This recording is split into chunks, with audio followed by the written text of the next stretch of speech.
ధ్యానంలో రాకముందు కష్టాలు ఉన్నాయి, ధ్యానంలోకి వచ్చే కూడా ఉన్నాయి చాలా మందికి. అప్పుడు రోగాలు ఉన్నాయి, ఇప్పుడు రోగాలు ఉన్నాయి. కానీ అప్పుడు దేవుళ్ళను మార్చే వాళ్ళ రోగాలు తగ్గడానికి. కానీ ఇప్పుడు ధ్యానాలను మారుస్తే అది గొప్ప పని ఏం కాదు. ఎందుకంటే ఇప్పుడు ఎందుకు వచ్చాయో అర్థమైంది అందరికీ. ఎందుకంటే ప్రతి వాళ్ళు కర్మ సిద్ధాంతం నేర్చుకున్నారు. అందుకని కర్మ ఉంటే బాధ తప్పదు. పత్రిసారి 3 ముక్కల్లో కర్మ సిద్ధాంతం నేర్పారు. చిన్న చిన్న పాపాలే చిన్న చిన్న రోగాలు, పెద్ద పెద్ద పాపాలే పెద్ద పెద్ద రోగాలు, పాపమే లేకపోతే రోగమే లేదు అని. ఈ సత్యం ఎప్పుడైతే అర్థమైందో ఎవ్వరు పెద్ద రోగాలకి లెక్క చెయ్యరు.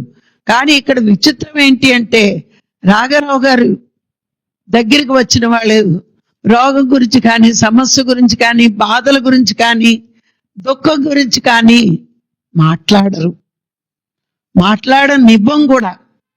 ఎందుకు అంటే ధ్యానంలోకి వచ్చిన కొత్తలోనే మాకు అర్థమైంది, ధ్యానము రోగానికి కాదు, ఆత్మజ్ఞానానికి, భగవంతుణ్ణి తెలుసుకునే ఏకైక మార్గం ధ్యానం.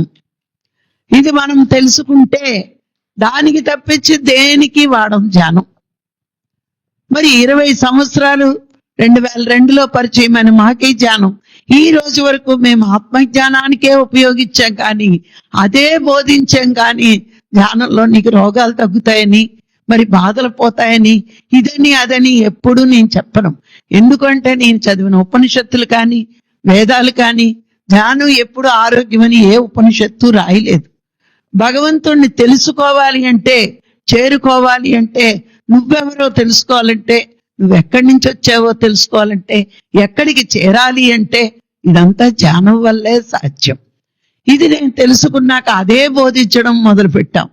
కానీ మనము ధ్యానం చేసుకుంటే మనం ఒక్కళ్ళమే జీవుడిగా ఉన్న మనం దేవుడిగా ఎదుగుతాం.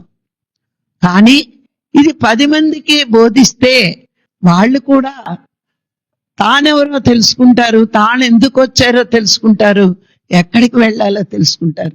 అందుకే మన ఉపనిషత్తులు ఒకే మాట చెప్తున్నాయి, ప్రపంచంలో అతి గొప్ప పుణ్యకర్మ ఏది అంటే జీవుణ్ణి దేవుడిగా మార్చడమే. దానికి ఏకైక మార్గం ధ్యానమే.